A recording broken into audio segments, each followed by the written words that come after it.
Welcome back, everybody. This may be the last video. Um,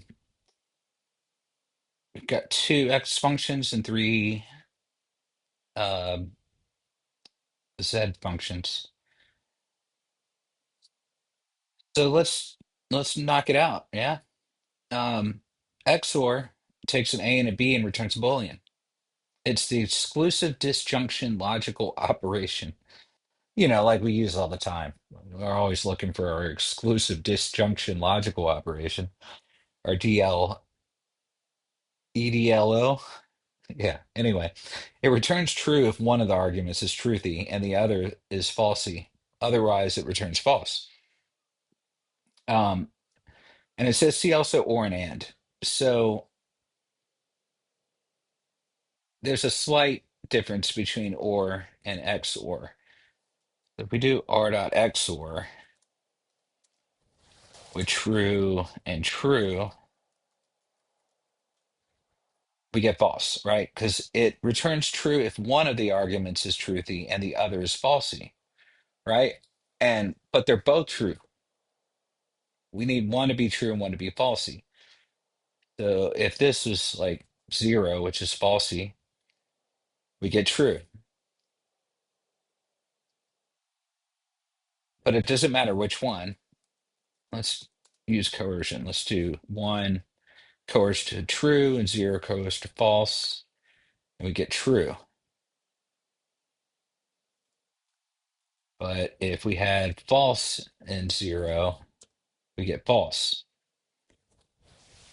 And that is different than just or. Returns the first argument if it's truthy, otherwise the second argument, right? So here, if we just did or, we get 0, right? Instead of falsy, because it returns the second argument if the first one is not truthy. So if this is true, we'll get true. And if this is false, we'll get 0, right? And so this was looked at when Chris looked at and either and or. So that's XOR. Um, yeah, exclusive disjunction logical operation. I want that on a t-shirt. Um, Anyway, that's XOR, and now we're going to look at XProd, which takes a list of A's and a list of B's, and it returns a list of pairs of A and B. So it creates a new list out of the two supplied by creating, interesting, creates a new list out of the two supplied lists by creating each possible pair from the list. So this is something that's useful because, like, how do you do this otherwise?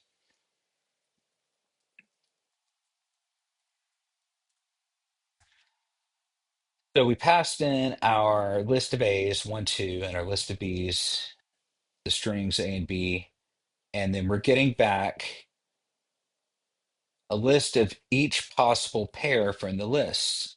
So, if we were going to do this manually, we'd say, give us a 1 and a 2, give us a 1 and a 1 and a B,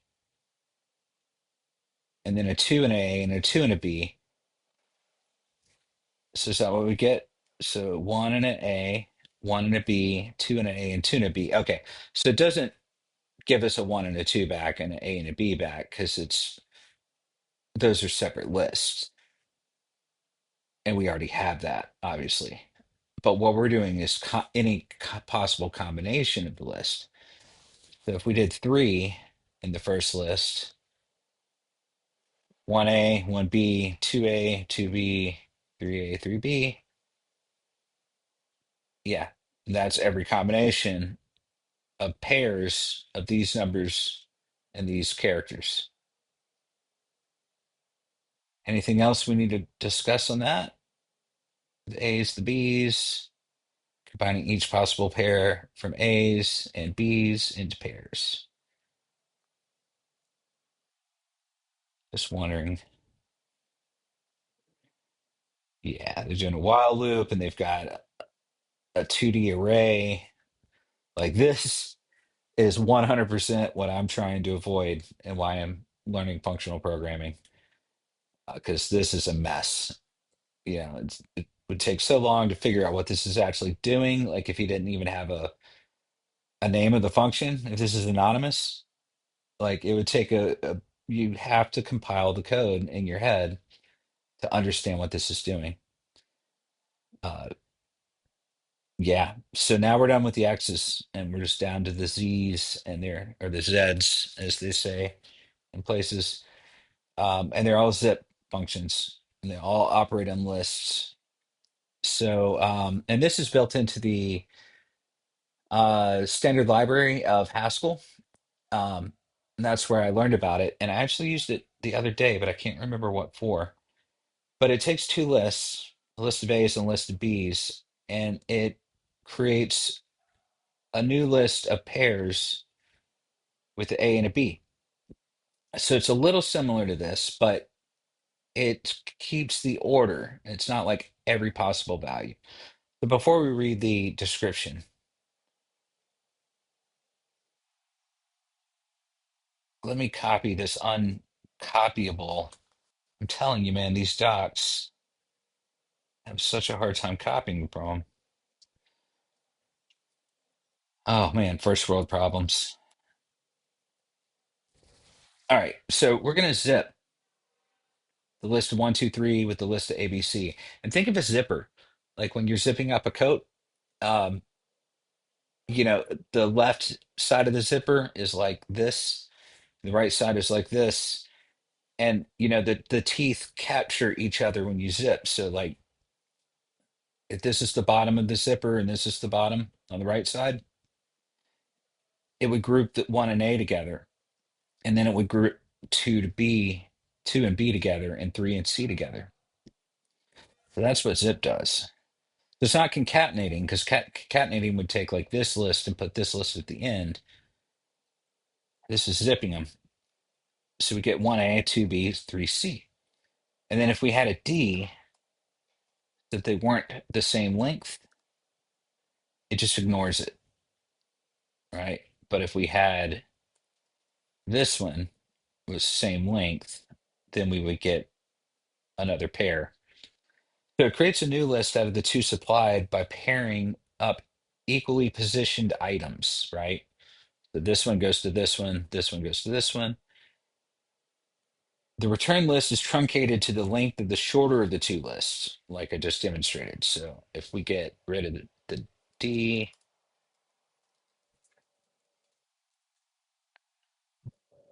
this is the shorter list. So we're going to get 1A, 2B, 3C, but we ignore the 4 in this situation because it chooses the shorter list. You know, because what else would it do? Like you get this one element and then, you know, you lose your symmetry. Note that zip is equivalent to zipWith, which we're going to look at, where the function takes an A and a B and returns a pair of A and a B. Okay. So then we've got our zip object, which takes a list of strings and a list of anything and returns an object, right? So it looks like it's doing the same thing, but it's doing an object. So let's just change this to zip obj and let's go to equal lists. And it gives us an object back where the other one gives us an array of pairs. So this gives us a flat object where one has property A, two has property B, three has property C. And because it's an object, it coerces the numbers here to a string. So, you know, depending on what results you want back, you want to use this one or this one. This creates a new object out of a list of keys and a list of values, right? So this is going to be the first list is your keys, the second list is your values. Key value pairing is truncated to the length the shorter the two lists. So again, if I add a 4 here, I still get the same thing back. If I added a D here, I'm still going to get the same thing back because it's defaulting to the shorter list. But if they both had a length of 4, then I would get the same thing, but with the 4 and D here. Guess what? We're on our last function. We've made it all the way to the end of like 240 functions. And I only skipped like 3 or 4, maybe, if my memory serves, um, except for the ones that were covered in Chris's series, which I don't consider skipping. Um, and those are pretty hardcore functions, the one I skipped. They're getting into functions for people that understand category theory, and I'm just a beginner. I'm still learning. So let's knock out the last one, zipWith. So zipWith takes a function. Remember how hard it was to read this at the beginning? It takes a function that takes two arguments, A and B, and returns a C. And then our first list is a list of A's. Our second list is a list of B's. So probably going to take one at a time from each list. And then it returns a list of C's. So this creates a new list out of the two supplied by applying the function to each equally positioned pair in the list, just like before. And the return list is truncated to the length of the shorter of the two lists, just like before. So let me attempt to copy this.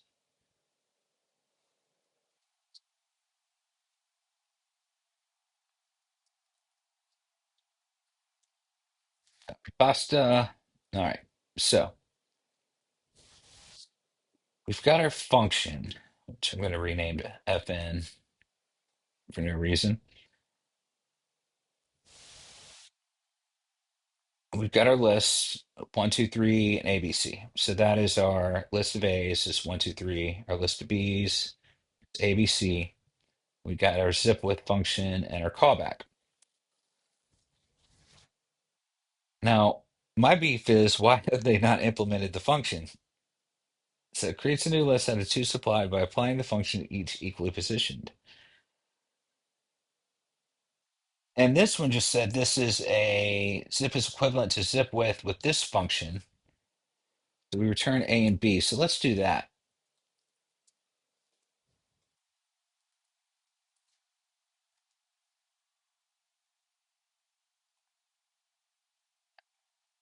Returning it. Yeah, returning pair of A and B. Oh, here, X and Y. All right. And we need to log. At least on the last video, I didn't forget to log.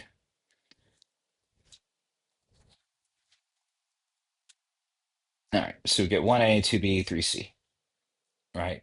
So the width part is giving us more control over what we want to do with the function, whereas zip is just going to give us this, it- an item from the first list, an item from the second list grouped as pairs.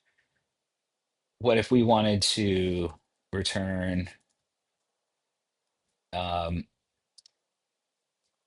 r.inc for the x and need a comma and r.to upper on the y? We run that and we get the incremented value and the uppercased letter for each thing. So we've got control when we do zip with on what the final thing comes back. Because otherwise, we would need to zip it and then we would need to map it. And then when we map, we'd have to take into account that we're mapping over a pair that has elements in two positions of the pair. Likewise, we could do, it doesn't have to be a pair, I guess. We could return the value and the incremented value, and then the value and the uppercase value. And then we get something that looks like that. Yeah, so if you're combining two lists and preserving the order of the lists and the length of the list based on which list is shorter, then this is your this is your weapon. So for example, I just shortened the second list and it's giving me two things back. And that's it with. Guys, I can't believe I did all these videos. It seemed like such a good idea at the beginning, but I'm really happy that at least somebody um, continued with what Chris started 7 or 8 years ago. And I realized that I am not him. And of course, nobody's him except for him. Uh, and I should have probably called this Learn With Me, like Learn Ramda with me instead. I think that would have been more appropriate of a title. But I just had the idea and went with it without a lot of planning. Um, so there is also, um, now that I've done this, I can finally close this. 1 second.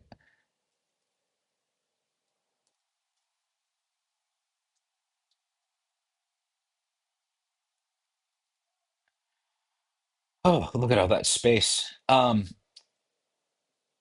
If you go to their GitHub, I highly recommend first reading all these articles. Some of them are just really terrific. Um, there's some videos. This is probably Chris's series here. Let's check. It is. It is not. Um,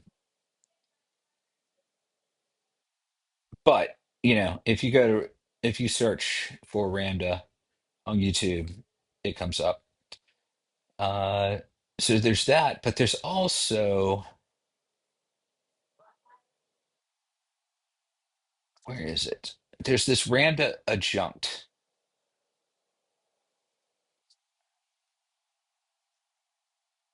Yeah, here we go. Ramda adjunct.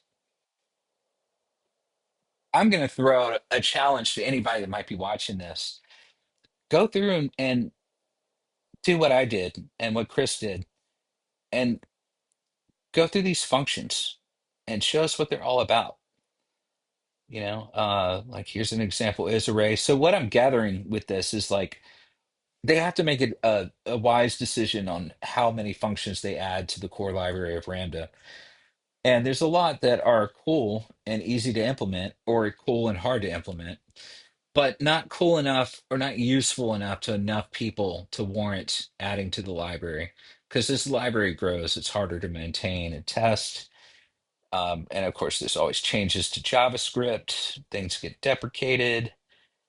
Um, so I'm thinking, yeah, here we go. It's very common for people to create their own utilities and recipes. Oh, and that's another one. Um, so there's all these adjunct functions. Just go take a quick peek. Yeah. All equals, all P. Maybe that's something to do with promises or predicate, copying keys, all these like random functions. Goodness, there's a lot. Yeah, look at all these predicate functions. It's like, okay, so there's that. And then there's the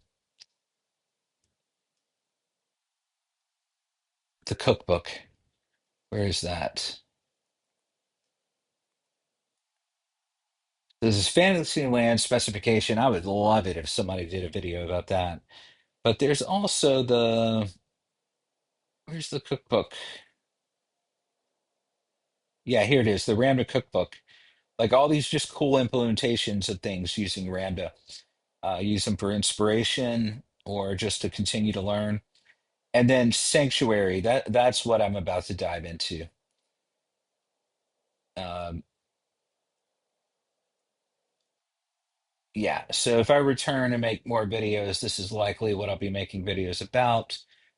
And this is created by somebody that was like working on Ramda, but decided to kind of change the idea of what, like, it's not a competition to Ramda. and it can be used together with Ramda functions, but it doesn't necessarily have to be. It's not necessarily meant to be. Um, and you can tell the API is like much more about these data structures or algebraic data types, like maybe either, but then there's like array functions. So we still have like our head and tail and take and drop. But the type signatures you can see are much different. Um, anyway, I'm going to look into this and then eventually I'll probably do some sort of video. I don't know if it'll be the same type of thing where I'm looking through every function one at a time. Maybe it will be. I'm not sure. But I sincerely thank you for spending your time with me. Please tell a friend if they're interested in functional programming as it relates to JavaScript or TypeScript. And I'll see you in the next video. Take care.